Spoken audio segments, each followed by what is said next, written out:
All right, let's dive right in. Welcome to today's explainer. Go ahead and grab your virtual popcorn because we are breaking down a high-stakes, super dramatic promo from Telereporter for the show Seher Honekohe. And to make this really fun, we're going to look at this plot exactly like it's a storyboard for a tense, animated thriller. Picture it. Vibrant colors, dramatic shadows, exaggerated character expressions, the whole shebang. The source material we're looking at today gives us this totally dense, action-packed script full of scheming, brilliant deductions, and some seriously dramatic showdowns. We're going to deconstruct the whole thing, literally panel by panel, to see exactly how this explosive narrative is built. Let's get to it. So, I want you to put your detective hats on for a second here. We have what should be this joyous, colorful celebration, right? Nasima's engagement. But lurking right there in the shadows of this festive animation is a deadly trap. The promo text immediately establishes this really stark contrast between a happy event and a sinister conspiracy. I mean, who is behind this, and how exactly do they plan to pull it off? Well, to understand the threat, we've got to look at the master plan. Which brings us to Section 1, the engagement attack conspiracy. If this were a comic book, this is exactly where we'd cut to the villain's secret lair, probably lit in some eerie green or purple light, just to reveal their cold, calculated master plan. Step 1. Wait for Nasima's engagement. Why? Well, because of Step 2, use the party's noise as a distraction. The source text explicitly says, in that noise it will be easy to execute the attack. I mean, just imagine the animated sequence here. Loud music playing, people laughing, glasses clinking, all drawn in these bright, chaotic frames, while in the background, dark silhouettes are silently moving into position. The noise of the celebration is literally the ultimate cover, and then Step 3 is simply executing the strike completely unnoticed. It is a classic textbook animated villain scheme, using the hero's own joyous moment against them. But, as with all great animated thrillers, the villains have definitely underestimated someone.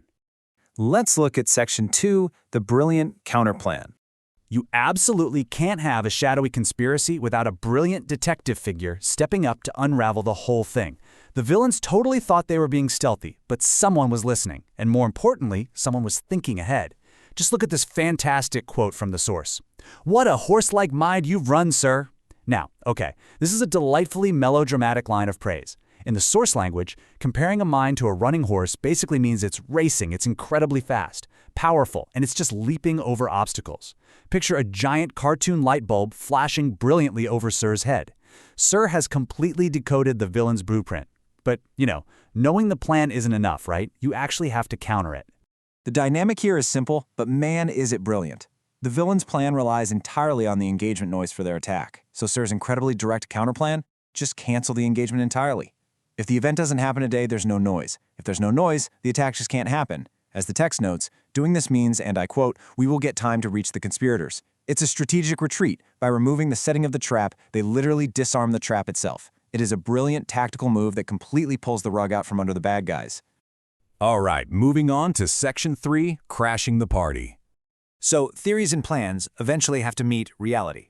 We're moving out of the planning phase and right into a super tense, face-to-face confrontation.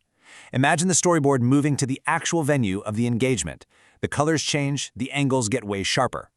But before we look at the dialogue of this showdown, let's just quickly check our character roster.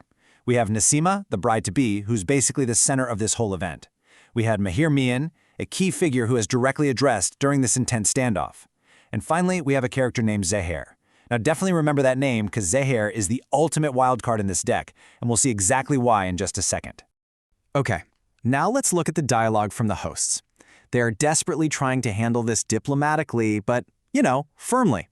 The engagement date is about to be set. You can take your presents away. It's icy. It's so dismissive, delivered with absolute soap opera flair. The hosts are essentially saying, look, we're busy, this is a private family moment, please leave immediately. They're trying to shut the door on the danger before it even enters the room.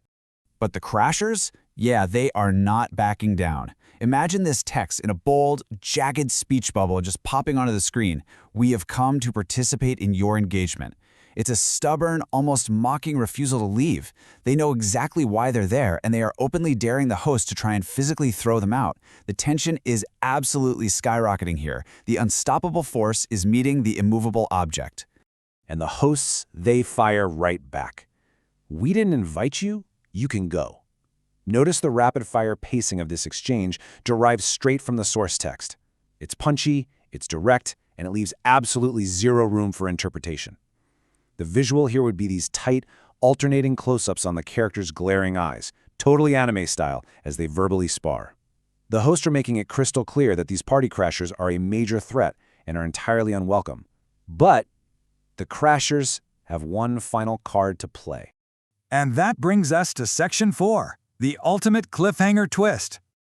Just when you think the scene is going to end in a stalemate, or maybe even a physical brawl, the promo writers drop a massive narrative bomb.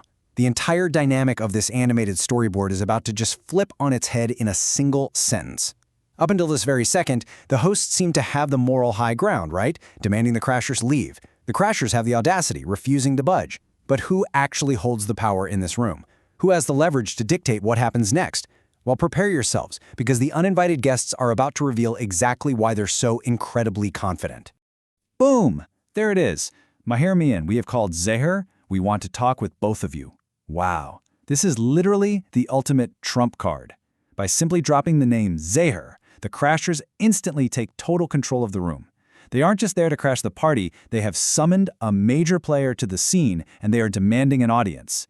The hosts thought they could just dismiss them, but the crashers, they've set their own trap right in the middle of the engagement hall. And that beautifully brings us to the end of our explainer with a massive, provocative question. What in the world is going to happen when Zahor arrives? I mean, we know there was an attack planned. We know Sir wanted to cancel the engagement to stop it. But now the villains are actually in the room, and they've brought Zahor into the mix. So have the conspirators been cornered, or have the heroes just walked right into a completely different trap? This promo does exactly what it's supposed to do. It leaves us absolutely desperate to see the next episode. Thank you so much for joining me to deconstruct this fascinating storyboard of suspense. Keep your eyes peeled, and as always, keep learning.